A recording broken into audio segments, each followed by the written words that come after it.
Hello everyone, myself Dr. Sagar Pushp and you're watching Doctor's Desk. So this is the continuation of the video which I had posted earlier on my channel, what we doctors lack during our lifetime. So if you haven't watched, then go and watch first. So in this video, we're going to discuss one of the important point which we all doctor lack because of our busy schedule. So in this video, we're going to discuss peace of mind and financial planning for the doctors. As doctors, we are no stranger for the demanding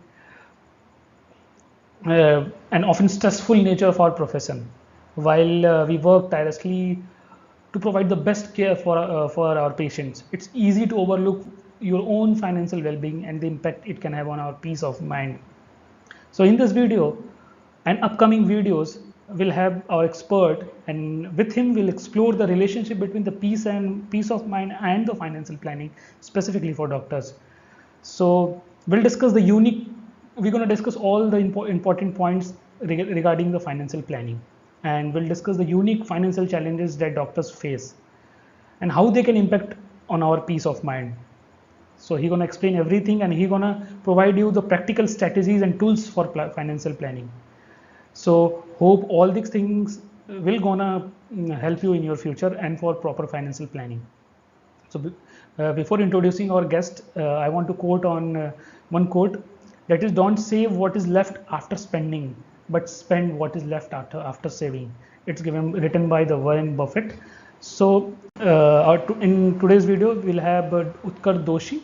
He did his MTech and Biotech from IIT Kharagpur. He did MTech in Financial Engineering from IIT Kharagpur. He worked as analyst in quantitative investment strategy team of the JP Morgan, and he is certified FRM, that is Financial Risk Manager. So he gonna help you in your future planning, specifically for doctors. So whether you are resident or newly practicing physician or seasoned professional, this video is for you. By the end of the various upcoming videos, you will have a better understanding of how financial planning can positively impact on your mental health and well-being as a doctor, how to take practical step towards achieving financial peace of mind. So let's start the video now.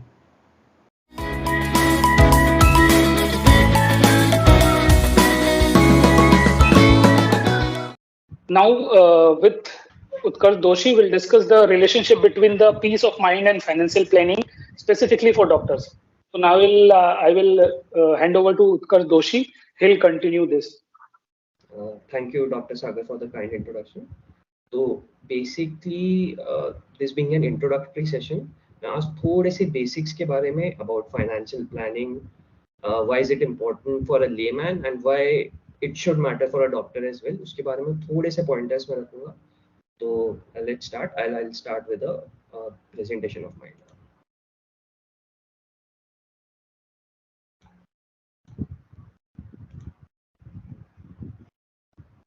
Dr. Sagar, is my screen visible? Yeah, it's visible. Yeah. So basically, जो intro है हमारा वो होगा personal finance and planning के बारे में. Now, of course, ये terms आपने बहुत सुने होंगे कि finance है, personal finance है, planning है, काफी ads भी देखे होंगे और लोग भी बोलते होंगे कि हाँ personal finance अपना देखना चाहिए, planning करना चाहिए, but ये सब चीजें होती क्या? तो इसके लिए मैं एक काफ़ी अच्छा रेफरेंस लेऊंगा. एक काफ़ी फेमस बुक है अगर किसी को बेसिक फाइनेंस के बारे में और पर्सनल फाइनेंस के बारे में पढ़ना हो, तो बुक का नाम है psychology of money by Morgan Housel. वो काफ़ी बेसिक से बताते हैं कि फाइनेंस क्या है, कैसे नॉर्मल लाइफ में मैटर करता है, कैसे उसको कॉम्प्लिकेट कर रखा है लोगों ने, तो उस बारे में बुक है.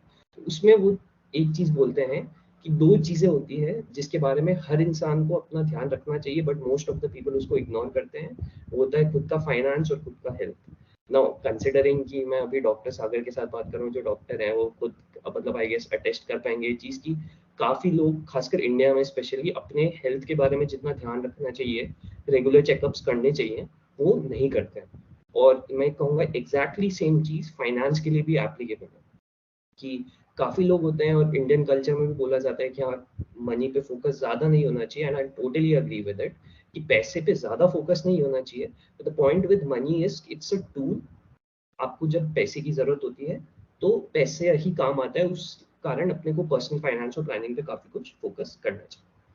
तो सबसे पहले ऑफ कोर्स जब ये मैंने टर्म्स थ्रो अराउंड किए हैं, तो my question like first question you guys would have कि इसका मतलब क्या, what is the meaning of finance, personal finance, simple शब्दों में मनी मैनेजमेंट, कि डजेंट मैटर आप पैसा कितना कमा रहे हैं, कम कमा रहे हैं अपने हिसाब से, ज्यादा कमा रहे हैं, वो सब चीजें पॉइंट मैटर करती नहीं है। सिर्फ ये करता है कि जो भी पैसा आप कमा रहे हैं आप उसको मैनेज कैसे कर रहे हैं। मतलब अगेन मैं एक एग्जांपल मॉर्गन हाउसल की बुक से लेना चाहूंगा। वो एक स्टोरी बताते हैं बेसिकली एक सिंपल से ग्रेड 4 एम्प्लॉय के बारे में, जिसने अपनी पूरी जिंदगी एक regular amount of salary save करी, और जब तक वो रिटायर हुए और जब उनकी डेथ हुई 80 साल की उम्र में, तो उनके पास इतना पैसा था, मतलब वो लिटरली एक मिलियनर थे। और दूसरा एग्जाम्पल उन्होंने दिया एक काफी हॉट शॉट वॉल स्ट्रीट के बंदे का, जो काफी बड़ा ट्रेडर था, काफी रेगुलरली पैसा कमाता था, बहुत ही लैविश लाइफस्टाइल जीता था, काफी महंगी गाड़ी घर वगैरह उसके पास थे, बट उसने अपना मनी मैनेजमेंट बिल्कुल भी सही से नहीं किया। और इसलिए like Midway into his career, somewhere around जब उसकी उम्र 40 या 45 साल की रही होगी, तब वो बिल्कुल ब्रोक हो गया, बिल्कुल उसे अपने आप को सारे अपने एसेट्स बेच के अपने लोन्स वगैरह भरने पड़े, और अभी भी वो काफी ही मतलब डेट में है। तो ऐसा एग्जांपल वो पुट अप करता है। तो इसके अलग अलग हिस्से होते हैं, जैसे बजटिंग, इन्वेस्टमेंट, इंश्योरेंस, प्लानिंग वगैरह वगैरह। तो बजटिंग कैसे होता है? तो बजट जैसे मान लीजिए कि आपकी सैलरी से 10,000 है, तो आपका टोटल बजट 10,000 हो गया, तो अब उसमें आप हर हिस्से में उसको स्प्लिट करेंगे कि ओके, से फॉर एग्जांपल मेरे खाने वगैरह का खर्चा मिला के और मैंने एवरेज 2 या 3 हज़ार जाता है, बाकी मेरे छोटे मोटे एक्सपेंसेस मिला के 2 या 3 हज़ार करके ऐसा 6,000 मेरा फिक्स्ड खर्चा है। तो बाकी मैं 4,000 की सेविंग कर सकता हूँ, तो दैट इज योर बजटिंग। अब उस 4,000 में से आप कितना पैसा कहाँ पे किस टाइप के एसेट में लगाएंगे, एसेट वगैरह क्या होता है ये हम आगे के वीडियोस में थोड़ा डिस्कस करेंगे, कहाँ पे अपना वो पैसा इन्वेस्ट करेंगे, that forms the second part of your financial planning. उसी तरीके से एक टाइप ऑफ फाइनेंशियल प्लानिंग का इंस्ट्रूमेंट होता है इंश्योरेंस, जो आई एम प्रीटी श्योर आप लोगों ने सुना होगा। हेल्थ इंश्योरेंस एक टाइप का होता है, life insurance, term insurance etcetera. वो एक तरीके का फाइनेंशियल इंस्ट्रूमेंट होता है, जो कि एक इम्पोर्टेंट पार्ट होता है आपका फाइनेंशियल प्लानिंग का। तो वो भी एक हिस्सा बनता है, and the final part is of course planning of everything, every of these parts, like each of these parts, budgeting, investment, insurance, that forms your planning part. तो ऑफ कोर्स ये सारी चीजें जब हम बात कर रहे हैं, तो हमारा क्वेश्चन होगा कि why is it relevant to me, like me as in some layman, और मोर इम्पोर्टेंटली टू डॉक्टर्स। तो ये मैं कहूँगा कि ये हर एक इंसान के लिए ज़रूरी है, क्योंकि कोई भी इंसान ऐसा नहीं होगा जो अपने लाइफ के किसी भी हिस्से में, किसी भी स्टेज पे है, कि भले ही आप अपना कॉलेज स्टार्ट कर रहे हैं, जस्ट अभी आपने अपना पोस्ट ग्रेजुएशन कंप्लीट किया है, एमडीएमएस कंप्लीट किया है, या और भी आपका कोई किसी भी जगह पे आप हो, तो आपके कुछ पर्सनल फाइनेंशियल गोल्स होंगे। किस टाइप के गोल्स हो सकते हैं? जैसे कुछ लोग का होगा कि मेरे को एक पर्टिकुलर घर खरीदना है, या फॉर एग्जांपल अगर आप आपके बच्चे हैं, तो कि मेरे को अपने बच्चे को उस पर्टिकुलर कॉलेज में पढ़ाना है, तो उसकी कुछ फीस लगेगी से 10 इयर्स डाउन द लाइन। तो इस टाइप के आपके सारे फाइनेंशियल गोल्स होंगे। और आपकी जो करंट सैलरी और एक्सपेक्टेड सैलरी है उस पॉइंट ऑफ टाइम तक, तो उसको कैसे मैनेज करें कि वो अपना जो पर्सनल फाइनेंशियल गोल पूरा हो जाए। तो ये सारा आपका फाइनेंशियल प्लानिंग का हिस्सा बनता है। ऑफ कोर्स दूसरा बहुत ही जरूरी पार्ट है जो लोग ऑफन इग्नोर करते हैं, कि आपके मेंटल और ओवरऑल वेलबींग के लिए बहुत जरूरी है कि आप अपना पैसा अच्छे से मैनेज करें। डजेंट मैटर आप कितनी सैलरी कमाते हैं या कितना पैसा कमाते हैं, अगर आप अपनी नीड्स से ज्यादा खर्चा कर रहे हैं और अपने पैसे को ढंग से मैनेज नहीं कर पा रहे हैं, तो आप हमेशा एक तरीके से क्या कह सकते हैं, एक लूप से भाग रहे हैं, बचने की कोशिश कर रहे हैं, और आप अपने जो मनी गोल्स है उनको लेके हमेशा एंशियस रहेंगे कि ओके, मेरी इस साल इस महीने की सैलरी से एक्स अमाउंट थी, और मेरे खर्चे 1.1x टाइम हो गए, या 10% ज्यादा हो गए, 20% ज्यादा हो गए, तो अगले महीने की सैलरी से मैं ये पर्टिकुलर महीने का एक्स्ट्रा पैसा चुकाऊंगा। ऐसे करके आप हमेशा से एक डेट में दबे रहते हैं और अपने आप को मैनेज नहीं कर पाते। तो ये जो है अल्टीमेटली ये बन के आता है, which is a third point, recipe for financial catastrophe. तो इन सारी सिचुएशन से कैसे बचे, this forms a very important part of your personal financial plan. तो इसके बारे में ये कहना चाहूंगा मैं कि जनरली अगर आप कोई भी शो या किसी जगह ये सब चीजें करने जाएंगे, तो वो आई मतलब हैव टू से कि ये थोड़ा सा फाइनेंस इंडस्ट्री का इशू है, कि they tend to throw jargons at you, बहुत टिपिकल डिफिकल्ट वर्ड्स यूज करेंगे जो हर किसी इंसान के लिए आसान नहीं होता समझना।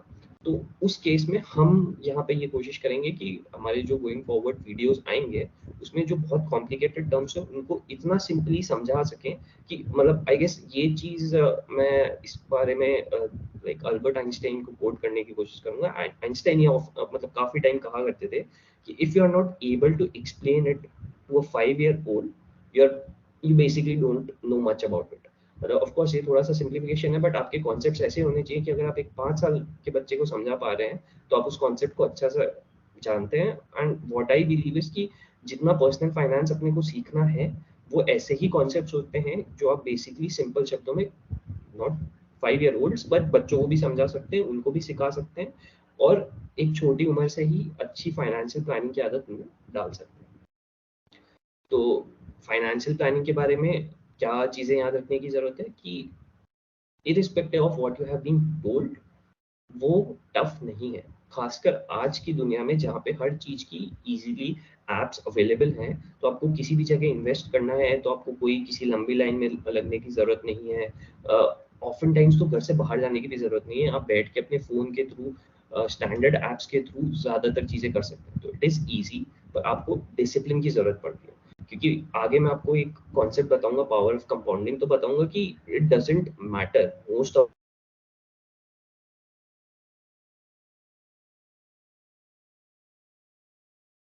डिसिप्लिन है तो आपको बाकी ज्यादा चीजें सोचने की जरूरत नहीं। अब इसका जो इम्पैक्ट है और पावर ऑफ कंपाउंडिंग जो कि टेक का थर्ड पॉइंट भी है वो चीजें अगेन इट इज समथिंग जो हम अपने आगे के वीडियोस में एक्सप्लेन करेंगे। और फाइनेंस के बारे में एक और चीज मैं बोल देता हूँ, मतलब you can take it as a health warning कि अगर आपको कहीं पे भी कोई चीज ऑफर की जा रही है specially in terms of financial returns which is too good to be true, तो जनरली यही होगा कि वैसा कुछ चीज एग्जिस्ट नहीं करता। ऑफ कोर्स आप डिसेंट रिटर्न्स निकाल सकते हैं थोड़ा स्मार्टली अपने पैसे को इन्वेस्ट करके बहुत ही लिमिटेड अमाउंट ऑफ रिस्क लेके, बट जहाँ पे भी आपको कोई ऐसा कुछ ऑफर दे दे कि आपका पैसा 1 साल में डबल हो जाएगा, कोई रिस्क नहीं है, तो ऐसा कभी नहीं होता। फाइनेंस और इन जनरल लाइफ में भी बिना रिस्क के कोई रिटर्न नहीं मिलता। तो अगर आपको कोई ऐसा कुछ प्रॉमिस कर रहा है तो प्लीज उसको ध्यान में रखिए और अवेयर रहिए कि हो सकता है आपको बेवकूफ बनाने की कोशिश की जा रही है। तो this was sort of an health warning. तो आई गेस ये ब्रॉड पॉइंट्स थे हमारे एजेंडा के बारे में। ये जो वीडियो सीरीज आने वाली है उसमें हम क्या क्या चीजें कवर करेंगे, तो ये तो बेसिक कॉन्सेप्ट्स हो गए। यहाँ पे इसके अलावा मैं आपको एक थोड़ा सा बेसिक चीजें भी समझाऊंगा कि कैसे आप खुद से इन्वेस्ट कर सकते हैं, कितना आसान या मुश्किल है, क्या प्रोसेस है वगैरह, ये सारी चीजें। टैक्सेशन, थोड़ा बहुत इन्फ्लेशन, ये सारी चीजों का जो इम्पैक्ट है आपके फाइनेंशियल प्लानिंग में क्या होता है, इनको कैसे कंसिडर करना चाहिए, करंट इंडियन मार्केट में क्या क्या जनरली ऑप्शंस हैं अगर आप चाहें तो इन्वेस्ट करने के, तो ये सारी चीजें थोड़ी डिस्कस करेंगे। Of course it's not a financial advice, more of a financial literacy sort of thing, जिसमें मैं आपको चीजें बताऊंगा जो आप कर सकते हैं। और as with life I think इस केस में भी जो फाइनेंशियल डिसीजंस में बेस्ट डिसीजन मेकर आप ही होते हैं। आप कभी भी ये नहीं कह सकते कि ओके से पर्सन एक्स जो कि मेरे तरीके का ही एक बंदा है तो उसने इस पर्टिकुलर जगह इन्वेस्ट किया तो मैं एग्जैक्टली कॉपी कर लेता हूँ। हर इंसान की इस केस में जो है पोजीशन और सिचुएशन अलग होती है। तो मैं आपको सारे कोशिश करूंगा कि सारे टूल्स दे पाऊँ इन सब चीज़ों को हैंडल करने के, and ultimately the decision should be yours. So with that I'd like to hand it over to Dr. Sagar. Dr. Sagar, if you take it. Thank you Utkarsh for मतलब आपने हमारे channel के इतना time निकाला उसके लिए बहुत बहुत धन्यवाद। तो उत्कर्ष आने वाली वीडियोस में आपके प्रॉब्लम्स स्पेसिफिकली जो डॉक्टर्स हैं उनको इतना टाइम नहीं मिल पाता अपने प्रोफेशनल लाइफ की वजह से कि वो अपने फाइनेंशियल गोल्स को मतलब प्रॉपरली प्लान कर पाए, जिसकी वजह से अपन जब अपने 15 ईयर्स 20 ईयर्स ऑफ जो हमारी स्टडी होती है उसको कंप्लीट करने के बाद जब आगे जाते हैं तो बहुत सारी प्रॉब्लम फेस करनी पड़ती है, जैसे कि फैमिली का प्रेशर रहता है, आगे हमें ये बहुत सारी ईएमआईज लेने पड़ते हैं, उसको फुलफिल करना रहता है। तो हम इस जिसका हमारे पास्ट में हमने जो प्रॉपर फाइनेंशियल प्लानिंग नहीं की है उसकी वजह से बहुत सारा हमारे स्टैंडर्ड ऑफ लिविंग में भी बहुत प्रॉब्लम आती है। तो आने वाले जो वीडियोस हैं फाइनेंशियल प्लानिंग और पीस ऑफ माइंड को कैसे कोरिलेट करेंगे उसमें हम उत्कर्ष से जानेंगे कि कैसे ये हमें हेल्प करेंगे इसके बारे में। तो मैं आशा करता हूं कि और हम लोग आगे आने वाले वीडियोस से पहले आपको एक फॉर्म भी इसके कमेंट सेक्शन में देंगे जिसमें आप अपने पर्सनल डाउट्स भी पूछ सकते हैं फाइनेंस से रिलेटेड। और स्पेसिफिकली ऐसा कुछ नहीं है कि आप कितना अर्न कर रहे हैं, हम बेसिकली इसमें एज वाइज या आपने पोस्ट ग्रेजुएशन कर लिया है या आप जॉब कर रहे हैं, ये सबके लिए इक्वली ये आपको अच्छे से एक्सप्लेन करेंगे कि हमें बेसिकली बेसिक चीजों पे क्या ध्यान देना है। बहुत बड़ा ऐसे फाइनेंस के बारे में या सब कुछ इन्वेस्टमेंट करने के बारे में स्टार्टिंग में नहीं बताएंगे, पहले ये आपको बताएंगे कि बेसिक चीजें हमें जिस पे ध्यान देना है, जिससे हम प्रॉपर फाइनेंशियल प्लानिंग करें और हमारा पीस ऑफ माइंड अच्छा रहे, क्योंकि हम पहले ही वैसे डॉक्टर्स इतने स्ट्रेसफुल और इतने एंग्जाइटी वाले लाइफ में जी रहे हैं। तो मैं आशा करता हूँ आने वाले वीडियोस आप सब लोगों को बहुत मदद करें। और उत्कर्ष को अगेन थैंक यू कि उसने अपना टाइम निकाला हमारे चैनल के लिए, और आने वाले वीडियोस में भी ये हमारे लिए टाइम निकालेगा अपने इतने बिजी शेड्यूल से। सो होप आप सब लोगों को ये अच्छा लगा। So thank you and thanks a lot. Thank you doctor साहब।